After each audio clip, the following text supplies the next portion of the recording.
warahmatullahi wabarakatuh. Pada kesempatan ini kita akan mempelajari distribusi peluang yang merupakan materi matematika peminatan kelas 12. Distribusi peluang bisa kita bagi menjadi dua bagian, yaitu distribusi peluang binomial dan distribusi peluang normal. Untuk distribusi peluang binomial itu khususnya berkaitan dengan variabel acak diskrit, sedangkan distribusi peluang normal itu berkaitan dengan variabel acak kontinu. Untuk itu pada bagian pertama ini kita bahas dulu tentang distribusi peluang binomial. Ciri-ciri dari distribusi peluang binomial. Yang pertama, setiap percobaan hanya mempunyai dua kemungkinan, misalnya sukses atau gagal, kemungkinan sehat atau sakit, kemungkinan hidup atau mati, dan sebagainya. Contoh dua kemungkinan yang lain, pada undian sebuah koin itu bisa keluar angka atau keluar gambar, atau istilahnya bukan angka. Misalnya pada kelahiran tentang jenis kelamin, bisa lahir laki-laki dan bisa juga lahir perempuan atau bukan laki-laki. Misalnya pada tendangan bola ke gawang, bisa terjadi gol atau bisa juga tidak gol kemungkinannya ya. Misalnya pada ketuntasan belajar kalian, kemungkinannya tuntas dan tidak tuntas. Hasil setiap percobaan bersifat independen, tidak dipengaruhi oleh percobaan sebelumnya atau percobaan sesudahnya. Ciri yang ketiga yaitu peluang sukses atau gagal selalu sama untuk setiap percobaan. Jika peluang suksesnya P dan peluang gagalnya Q, maka berlaku hubungan P ditambah Q selalu sama dengan 1, atau Q yaitu gagal itu adalah 1 dikurangi P, yaitu 1 dikurangi peluang sukses. Misalnya pada tendangan tadi, kalau kita pinter dalam menendang, peluang suksesnya 3/4, maka peluang gagalnya hanya 1/4. Atau sebaliknya, kita yang belum terlatih, misalnya peluang sukses hanya 1/5, maka peluang gagalnya adalah 4/5. Atau mungkin dalam persen, peluang sukses 10%, maka peluang gagalnya adalah 90%. Contoh, saat berlatih memasukkan bola ke dalam ring basket. Jika Andi melempar bola sebanyak 3 kali, maka kemungkinan gol atau nanti ditulis G dan tidak gol, misalnya ditulis T, adalah sebagai berikut. Pada pelemparan pertama ini misalnya ada 2 peluang, gol atau tidak gol. Selanjutnya setelah pelemparan pertama dilakukan pelemparan kedua, peluangnya juga begitu. Kalau pertama gol, maka pelemparan kedua bisa gol atau tidak gol. Begitu juga ketika pelemparan pertama tidak gol, pelemparan kedua masih ada kemungkinan gol atau tidak gol. Pada pelemparan ketiga juga punya 2 kemungkinan setiap kejadiannya, bisa gol atau tidak gol ya, masing-masing bisa gol atau tidak gol, sehingga hasil akhirnya ketika 3 kali lempar bola ke dalam ring tadi bisa terjadi gol, artinya pelemparan 1, 2, 3 itu gol terus, bisa juga gol, tidak gol atau GGT, bisa gol, tidak gol, dan gol ya, GTG dan seterusnya. Atau bisa juga 3 kali lemparan itu gagal semua, yaitu tidak gol semua ya, tidak. Dari hasil tadi bisa kita simpulkan di sini 3 kali gol itu artinya GGG, bisa gol semua. Atau bisa juga berhasilnya hanya 2 kali gol. 2 kali gol kemungkinan bisa GGT, gol-gol tidak, atau tidak golnya pada pelemparan kedua, atau bisa juga tidak gol pada pelemparan pertama, TGG. Bisa juga peluangnya itu hanya 1 kali gol, yaitu gol pada lemparan pertama, sedangkan lemparan selanjutnya tidak gol, atau gol pada lemparan kedua, atau gol hanya pada lemparan ketiga. Dan yang paling apes adalah 0G atau tidak pernah gol. Tidak pernah gol, TTT. Dari percobaan 3 kali lempar bola basket tadi, diperoleh ruang sampel S-nya adalah GGG, GGT, GTG, dan seterusnya. Ada 8 titik sampel. Jika X menyatakan banyaknya bola gol masuk ring basket, maka nilai X yang mungkin adalah bisa 0, artinya G-nya tidak ada, atau tidak pernah gol, bisa 1, atau hanya sekali gol, atau 2, atau 3 kali gol. Ini berarti gol terus ya. Atau kalau kita buat dalam tabelnya seperti ini, nilai X-nya bisa 0, 1, 2, 3. Kemudian titik sampelnya kalau 0 adalah T semua, kalau 1 berarti ada 1 G-nya, kalau 2 berarti ada 2 G-nya, dan kalau 3 berarti gol semua ya. G ada 3. Sedangkan banyaknya anggota titik sampel, ini hanya ada 1 anggota. Yang sekali gol tadi ada 3 anggota, sedangkan untuk X sama dengan 2 artinya 2 kali gol. Itu bisa seperti ini, tidak golnya pada lemparan terakhir, lemparan kedua, atau lemparan pertama saja. Dan untuk X sama dengan 3 berarti gol semuanya ada 1 anggota. Variabel acak biasa dinyatakan dengan huruf besar, misalnya pakai huruf X, Y, atau Z menggunakan huruf besar. Sedangkan nilai dari variabel acaknya biasa dinyatakan dengan huruf kecil, jadi X kecil, Y kecil, atau Z kecil. Untuk notasi atau penyajian distribusi peluang variabel acak biasanya ditulis dengan Fx sama dengan P, X besar sama dengan X kecil. Ingat di sini ya, F kecil, X kecil sama dengan P, X besar sama dengan X kecil. Distribusi peluang variabel acak dapat dinyatakan dalam bentuk tabel persamaan fungsi atau grafik. Dari tabel tadi, untuk X sama dengan 0, 1, 2, 3 diperoleh titik sampelnya ini, maka peluang dari X besar sama dengan X kecil, ketika X kecilnya sama dengan 0, berarti peluangnya adalah 1/8.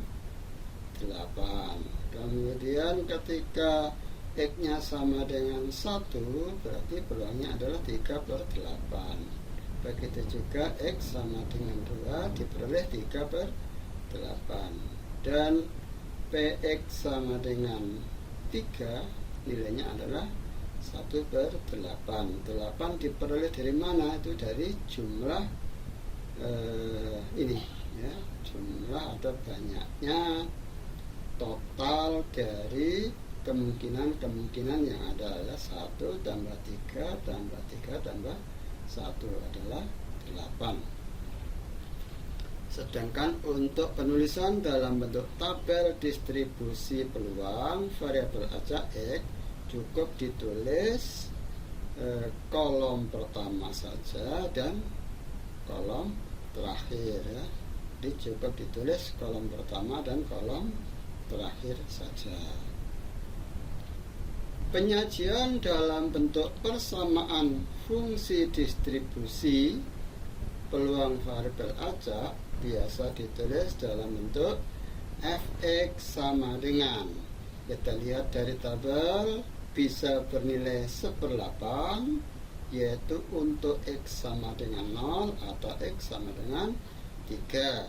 Bisa juga bernilai 3/8. 3/8 berlaku untuk x sama dengan 1 atau x sama dengan 2. Bagaimana jika x-nya yang lain? Maka untuk x yang lain diberi nilai 0.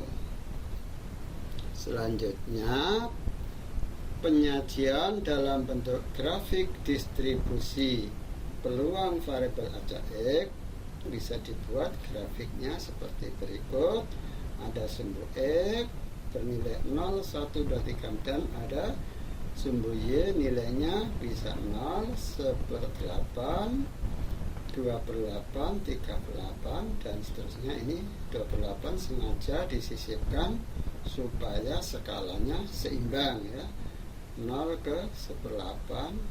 Kemudian kalau langsung 3/8 nanti tidak seimbang, maka di antara 1/8 dan 3/8 diberikan sisipan 2/8. Baru bisa dibuat grafiknya seperti diagram batang. Jadi untuk 0 nilainya 1/8, 1 nilainya 3/8, dan x sama dengan 2 nilainya juga 3/8. Yang terakhir untuk x sama dengan 3 nilainya 1/8. Kita lanjutkan dengan fungsi distribusi kumulatif variabel acak diskrit. Kalau yang tadi tanpa kumulatif, sekarang kita lanjutkan dengan distribusi kumulatif, berarti hasil penjumlahan. Peluang variabel acak x yang kurang dari atau sama dengan suatu nilai x biasa ditulis dengan f besar. Tadi f kecil ya, kalau tidak kumulatif, tidak ada kumulatifnya, berarti f kecil. Untuk distribusi kumulatif menggunakan f besar.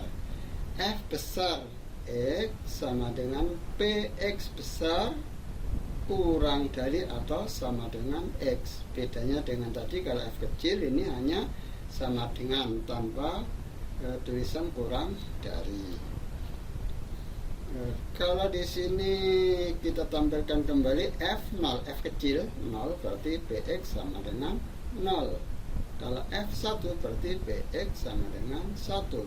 f2 berarti px sama dengan 2, dan seterusnya. Sedangkan untuk f besar 0 itu sama dengan px kurang dari sama dengan 0. Nilainya nanti diperoleh dari f0. f1 sama dengan px kurang dari sama dengan 1, berarti diperoleh dari f0 ditambah f1. f besar 2 sama dengan px kurang dari sama dengan 2, itu diperoleh dari f0 ditambah f1 ditambah f2, dan seterusnya. Dari percobaan 3 kali lempar bola basket tadi diperoleh f0 nya adalah 1/8, f1 sama dengan 3/8, f2 3/8, dan f3 nya 1/8. Sedangkan f besar 0 sama dengan f0, yaitu 1/8.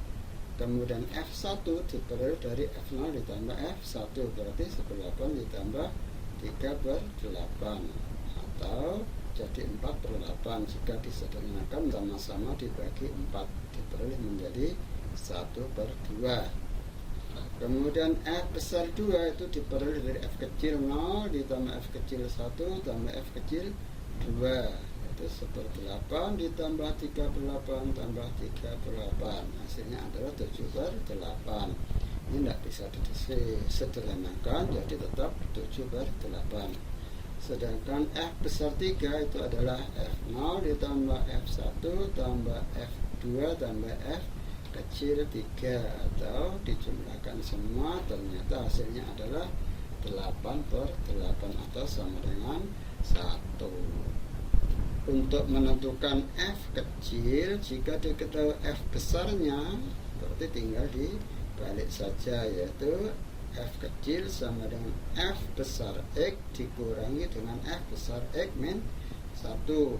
Misalnya untuk mencari F3 itu berarti F besar 3 dikurangi F besar 2 ya. Sebelum 3 adalah 2. Kita lanjutkan. Berdasarkan hasil tadi bisa dibuat tabel distribusi peluang kumulatifnya sebagai berikut. Nilai X-nya 0, 1, 2, 3. PX besar sama dengan X kecil, atau bisa ditulis F kecil X adalah 1/8, 3/8, 3/8, dan 1/8. Maka distribusi peluang kumulatifnya adalah PX besar kurang dari atau sama dengan X kecil, atau biasa ditulis dengan F besar X. Ini hasil penjumlahan. Misalnya 1/8 tetap 1/8. Selanjutnya 1/8 ditambah 3/8 hasilnya 4/8. 4/8 tambah 3/8 hasilnya 7/8. 7/8 tambah 1/8 hasilnya 8/8, atau sama dengan 1.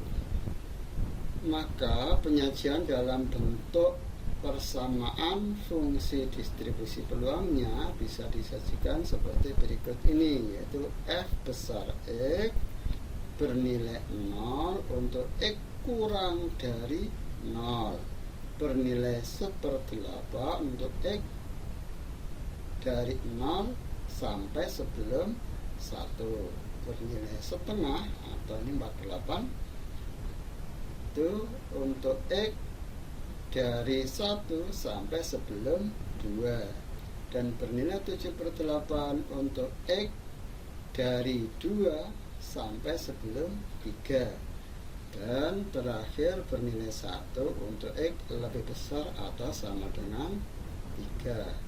Misalnya ditanya F4 berapa nilainya? F4 berarti ikut kelompok lebih besar dari 3 bernilai 1. Kalau misalnya F2,5, nah 2,5 masuk kelompok sini ya, bernilai 7/8. Cuma karena ini diskrit, jadi tidak ada nilai setengahnya. Oke, selanjutnya distribusi peluang binomial ini biasanya kan mempunyai 2 kemungkinan, yaitu berhasil, sukses, atau gagal. Punya 2 kemungkinan, sukses atau gagal. Persamaan peluang binomial X kejadian yang diharapkan dari N percobaan binomial biasa dinyatakan dengan F kecil X sama dengan P. P ini peluang, X besar sama dengan X kecil. Itu bisa dituliskan dalam bentuk persamaan peluang binomial, yaitu fungsi binomial X, N, P, di mana dirumuskan dengan kombinasi dari N diambil C dikalikan P, ini peluang sukses pangkat X, dikali 1 min P. 1 min P tadi bisa juga diartikan dengan Q pangkat N dikurang X, dengan keterangan N-nya adalah banyaknya percobaan, X-nya banyaknya sukses yang diharapkan, sedangkan P-nya adalah peluang sukses setiap percobaan. Dari percobaan 3 kali lempar bola basket tadi diperoleh F0-nya bernilai 1/8, tapi itu bisa dituliskan dalam bentuk B 0,3,5. Artinya X-nya 0, banyaknya percobaan ada 3 kali, peluang berhasilnya setengah. Dengan menggunakan rumus persamaan binomial ini bisa dihitung dengan kombinasi dari 3 kali 0 kali sukses, berarti gagal terus, dikalikan ini peluang suksesnya setengah pangkatnya 0 karena gagal terus, dikalikan 1 dikurang setengah pangkat 3 dikurang 0, atau kita sederhanakan rumus kombinasinya, yaitu 3 faktorial dibagi 0 faktorial kali 3 faktorial dikalikan setengah pangkat 0 dikalikan setengah pangkat 3, karena 3 kurang 0 adalah 3, sehingga 3 faktorial dibagi 0 faktorial 3 faktorial ini nilainya 1. Kemudian setengah pangkat 0 juga bernilai 1. Setengah pangkat 3 bernilai 1/8. Jadi 1 kali 1 kali 1/8 hasilnya adalah 1/8. Untuk F1 bisa ditulis menjadi B 1,3, setengah. Ini terjadi sekali sukses dari 3 kali percobaan, peluang suksesnya setengah, berarti kombinasi dari 3 diambil 1. Suksesnya ini setengah pangkat 1, gagalnya juga setengah pangkat 3 dikurang 1, atau 3 faktorial dibagi 1 faktorial kali 2 faktorial, yaitu 2 nya adalah 3 kurang 1, kemudian setengah pangkat 1 setengah pangkat 2. Tinggal disederhanakan saja, ini 3 faktorial dibagi 1 faktorial 2 faktorial, hasilnya adalah 3. Setengah pangkat 1 tetap setengah, setengah pangkat 2 menjadi 1/4. Akhirnya kita kalikan dapat 3/8. Dari percobaan 3 kali lempar bola basket tadi, untuk F2 nya berarti PX sama dengan 2. Dengan persamaan fungsi binomialnya bisa ditulis 2,3, setengah, menggunakan kombinasi 3C2 kali setengah pangkat 2 kali 1 min setengah pangkat 3 min 2, diperoleh akhirnya juga 3/8, atau kalau ditulis bentuk desimal menjadi 0,375.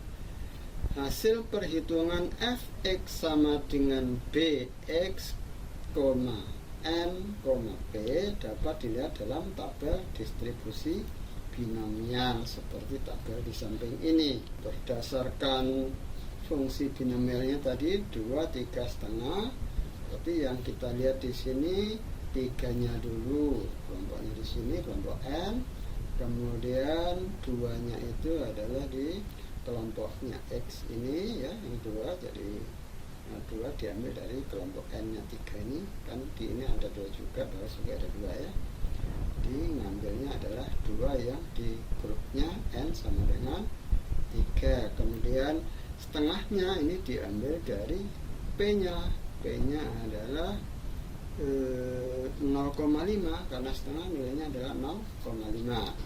kemudian dari ini 0,5 cari ke bawah, 2-nya dari 2 dicari ke kanan, diperoleh 0,3750.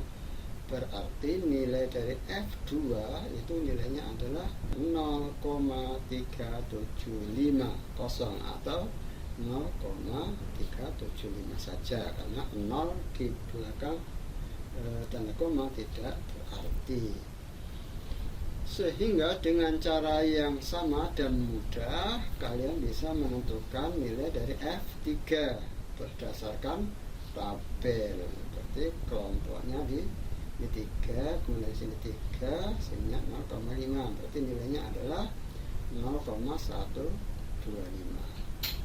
Oke, sip. Hasil perhitungan distribusi peluang binomial kumulatif juga dapat dilihat dalam tabel distribusi binomial kumulatif. Berikut ini adalah tabel distribusi peluang binomial dan tabel distribusi binomial kumulatifnya. Dari contoh tadi ini kelompoknya 3 kali lempar undi, nanti 4 kali berarti ada di sini, kalau 5 kali, 6 kali dan seterusnya ya. Begitu juga yang distribusi binomial kumulatifnya Berarti untuk 3 kali lempar undi dengan peluang suksesnya setengah diperoleh nilai 0,125, 0,5 atau setengah, 0,875, dan yang ketiga bernilai 1. Bagaimana cara membuat tabel distribusi binomial di Excel? Nah, ini cukup mudah ya. Asal kalian buka Excelnya, kemudian kalian tulis saja rumusnya, yaitu diawali dengan sama dengan binom dis.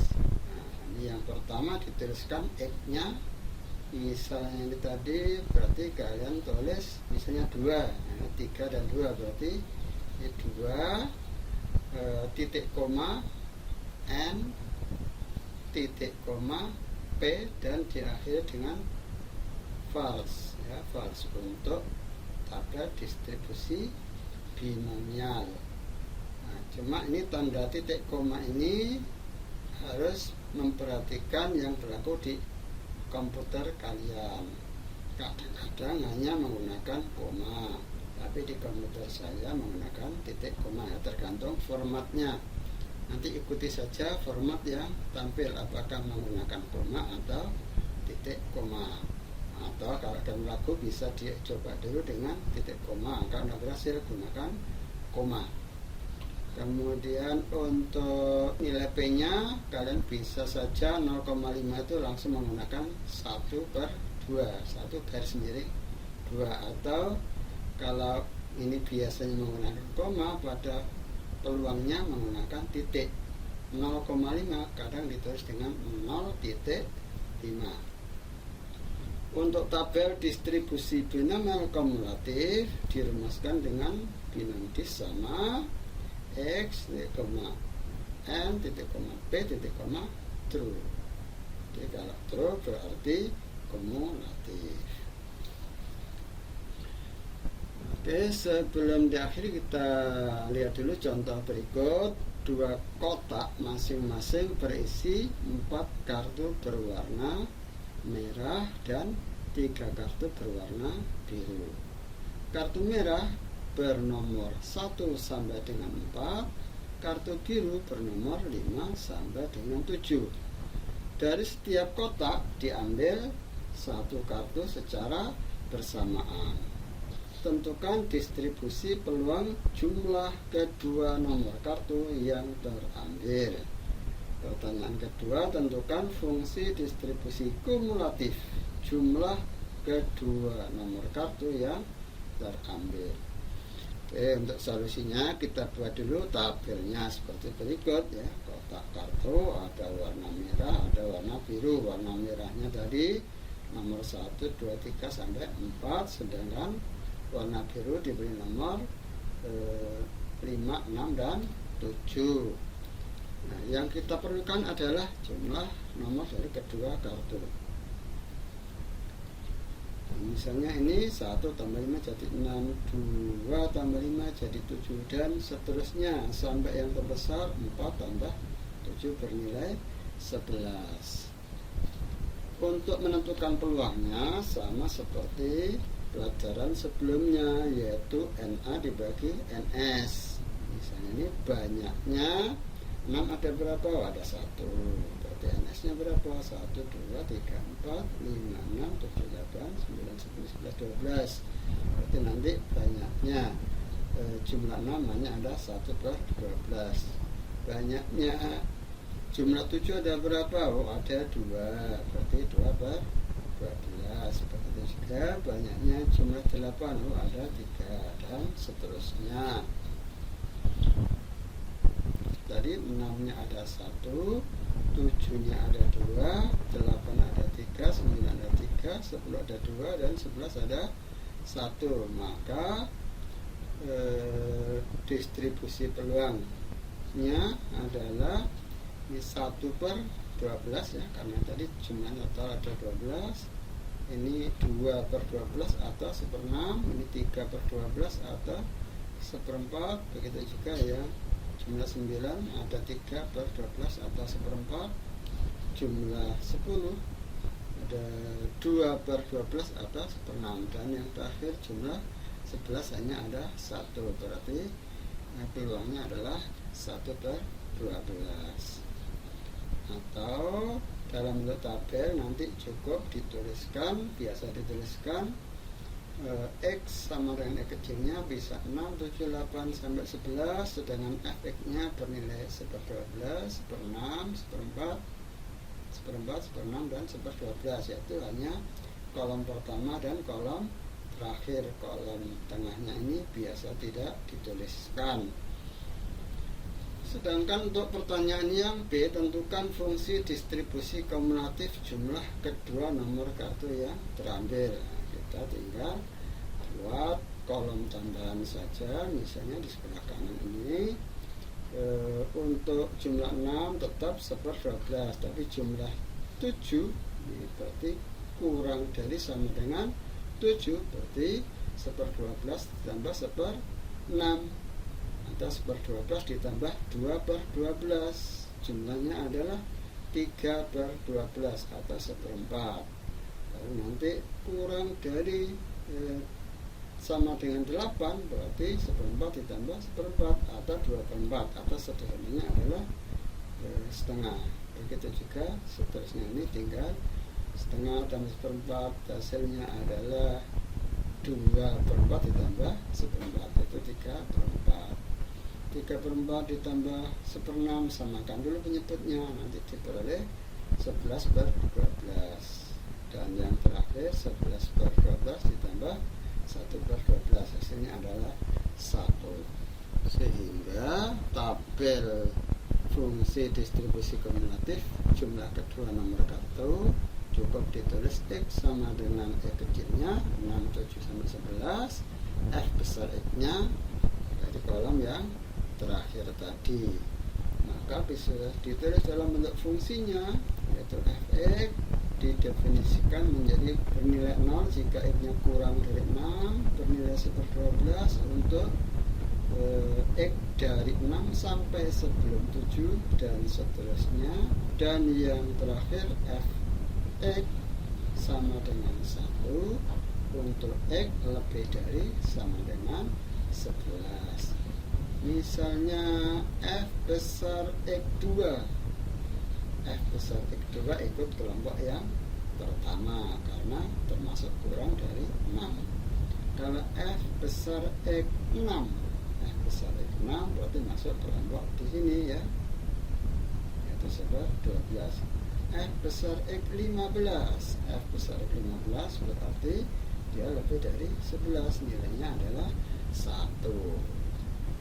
Oke, contoh yang kedua, misalnya diketahui fungsi distribusi peluang variabel acak X berikut.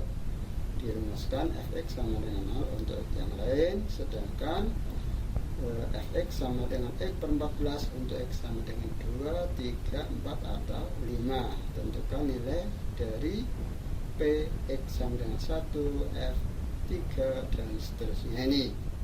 Oke, solusinya demikian. Kita buat dulu tabel distribusi peluang variabel acak seperti berikut. X-nya bisa bernilai 2, 3, 4, atau 5. Fx-nya bernilai untuk X sama dengan 2, Fx-nya bernilai 1/7. Ini diambil dari sini ya.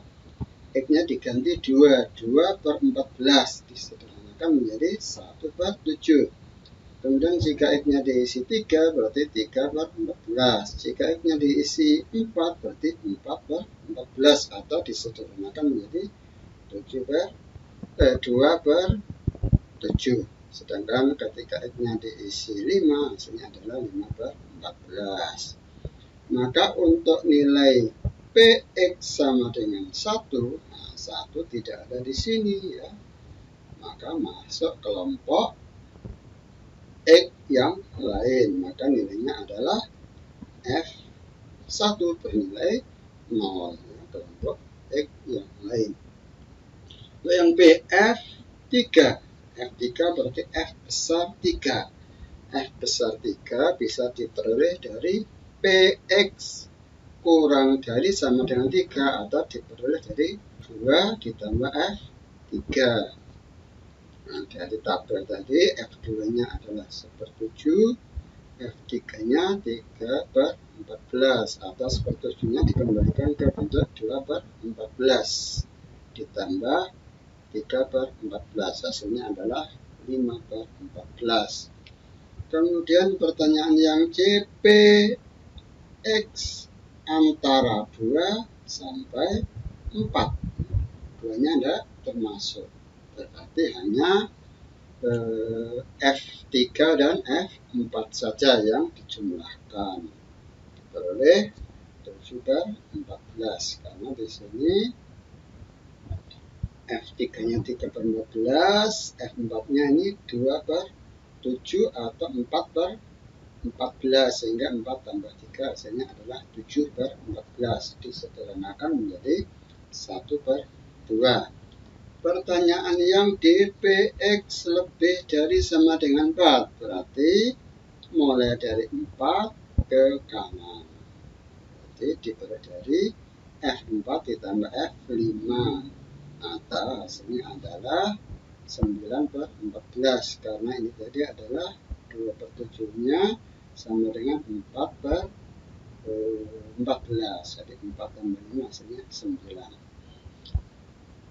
Berikutnya pertanyaan yang E, P nilai mutlak X dikurangi 2 kurang dari 2. Nah, bentuk nilai mutlak ini kita kembali ke konsepnya nilai mutlak. Nah, tidak sama nilai mutlak.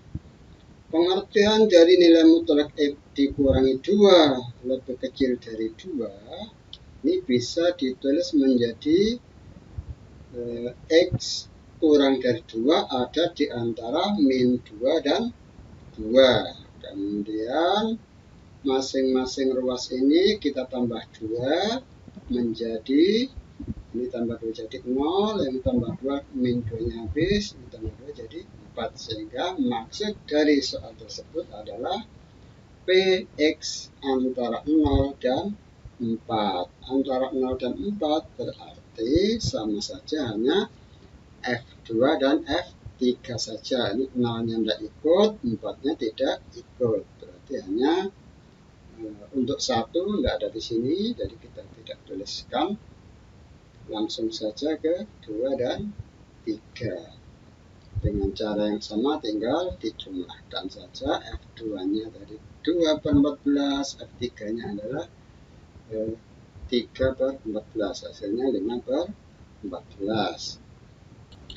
Untuk pertanyaan yang F, PX sama dengan 1 atau X sama dengan 4. Berarti ini yang ditanya hanya F1 ditambah F4.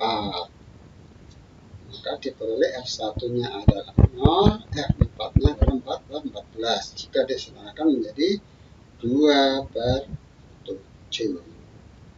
Jangan lupa, jika diketahui F besarnya, maka untuk menentukan F kecilnya juga menggunakan formula yang pernah disampaikan sebelumnya, yaitu Fx sama dengan F besar X dikurangi F besar X sebelumnya. F-1 adalah F besar X sebelumnya. Oke, untuk selanjutnya tinggal tugas kalian, yaitu mengerjakan soal uji kompetensi 1. Kerjakan di buku tugas kalian untuk dikumpulkan.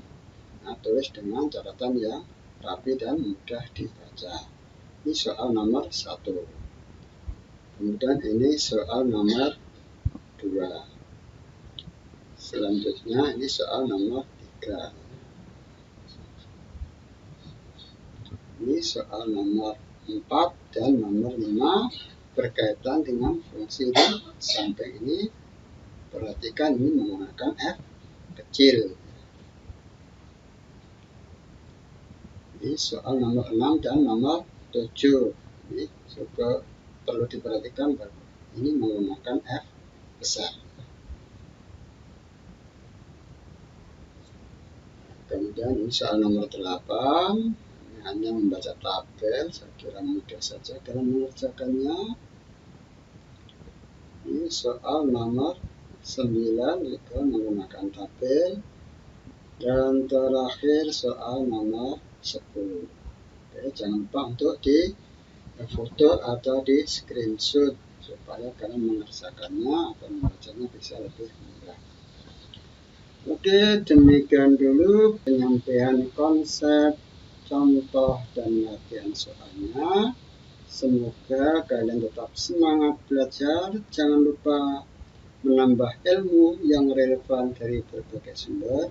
Semoga kalian sukses. Demikian, Assalamualaikum warahmatullahi wabarakatuh.